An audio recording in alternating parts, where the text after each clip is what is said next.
Muri iki kiganiro cyacu tugiye kuvuga ku ndwara y'urushwima.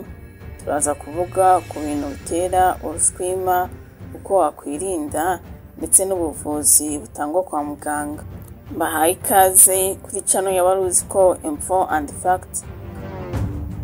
Urushwima ni kimwe mu bimenyetso umuntu agira cyerekana ahanini uburwayi bw'umwijima, umutima cyangwa se uburwayi bw'impyiko. Urushwima rurangwa no kwireka kw'amazi mu gice cy'inda, atangira ari make ariko agenda yiyongera uko bwije n'uko bukeye. Ibi bigatuma ubabara mu nda ndetse n'uko amazi agenda yiyongera, ugeraho ngaho ukajya wumva guhumeka bigenda byanga ndetse ukajya uhumeka nabi. Ikindi kandi uko inda irushaho kwiyongera ni nako kurya bikunanira, ukurya ibiryo bishyo cyane ugahita wumva urahaze cyane. Ibi bikaba byatuma unagira indwara zituruka ku mirire mibi harimo na bwaki. Kubera ukuntu amazi aba agenda yiyongera mu nda ku muvuduko wo hejuru, ni nako ugenda wumva urushaho kwiremerera, bigatuma kugenda bikugora. Urushwima ahanini rukunzwe guterwa n'indwara y'umwijima benshi dukunze kwita cirrhose. Cirrhose rero ni indwara y'umwijima, aho umwijima uba ufite ibyo twakwita nk'inkovu zatewe n'uko umwijima wagiye ukomereka cyane ndetse bikaba bimaze igihe kinini. Wakwibaza uti umwijima ukomereka ute? Ibyo bibaho biturutse mu yihe nzira? Iyo agakoko cyane cyane virusi yo mu bwoko bwa C ndetse na B bigeze ku mwijima, bituma habaho ivubuka ry'abasirikare b'umubiri kugira ngo bice utwo dukoko. Ibyo rero bikomeretsa inyama y'umwijima.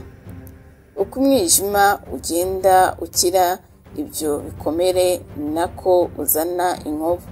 Ejo nabwo ukongera ugakomereka, inkovu zikaza mu zindi nkovu, kugeza aho umwijima utakaje ubushobozi bwawo bwo gukora akazi kawo.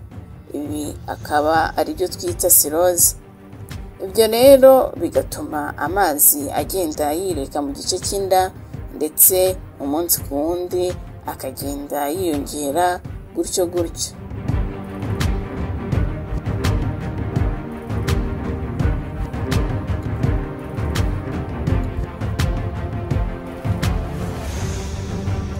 Ibishobora gutera cirrhose ku isonga ya mbere hazamo inzoga ndetse n'umwijima wo mu bwoko bwa B ndetse na C.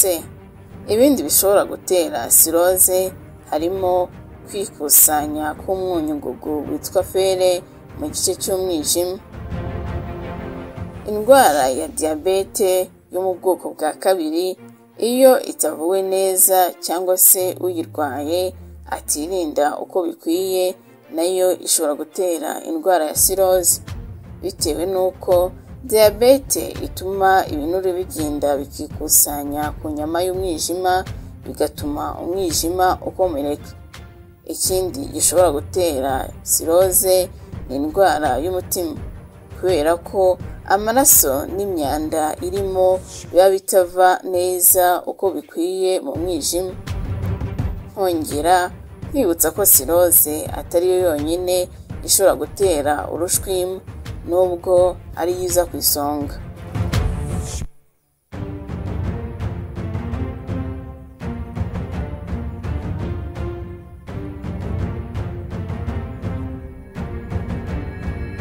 Ibimenyetso biranga indwara ya cirrhose harimo gutakaza apeti, gutakaza ibiro. Ikindi kandi amaso agahinduka umuhondo, rimwe na rimwe n'uruhu narwo rushobora guhinduka umuhondo. Ushobora kwishimagura bitewe n'uburyaryate bw'uruhu. Ushobora kubyimba inda. Ku bagore bashobora no kubura imihango ndetse ingano y'amabere ikagenda igabanuka. Ku bagabo ho bashobora kuzana amabere. Iyo byakaze ushobora no guta ubwenge. Urushwima nanone rushobora guterwa n'indwara y'igituntu, indwara z'impyiko cyangwa se kanseri. Nk'uko nabivuze rero, iyo ufite ikimenyetso cy'urushwima ibiro byawe biriyongera bitewe n'uko amazi aba yariyetse mu gice cy'inda. Ikindi kandi uhaga vuba, utangira kumva utagihumeka neza iyo amazi yabaye menshi. Ikindi ushobora kumva ubabara mu nda, ugahinda umuriro no gutakaza ubwenge. Uko bavura urushwima iyo rwatewe n'indwara ya siroze, icya mbere ni ukumenya igitera iyo siroze. Niba ari inzoga, urwaye agomba kuzireka. Yaba ari umwijima wo mu bwoko bwa C cyangwa se B, urwaye agahabwa imiti imurinda kuba umwijima we warushaho kwangirika. Ikindi, urwaye siroze ahabwa imiti ifasha kugabanya amazi agenda yireka mu gice cy'inda, bityo inda ye ntigumye kugenda ibyimba.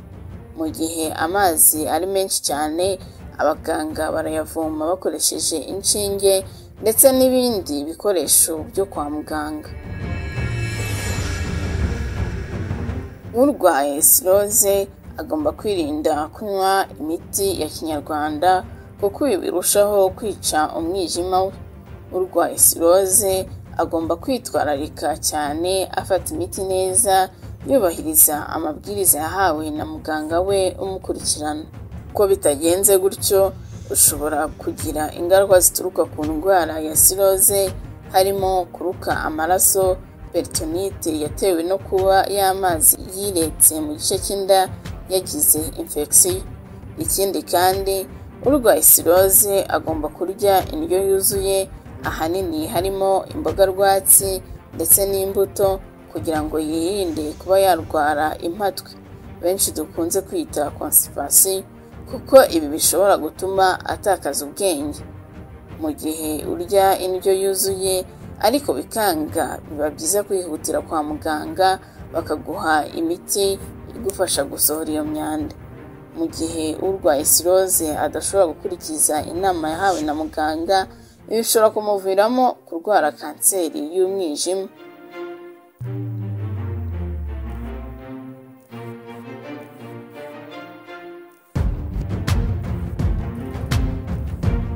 Nk'uko twabonye ko urushwima rudaterwa gusa n'indwara ya siroze, biba byiza gukurikiza inama uhabwa na muganga mu gihe ufite uburwayi bw'impyiko cyangwa se umwijima. Ndabashimiye cyane mwebwe mwabanye nanjye kuva ku ntangiriro y'ikiganiro kugeza ku musozo. Habaye hari ikibazo mwifuza kubaza, mwacyandika mu mwanya wa comment.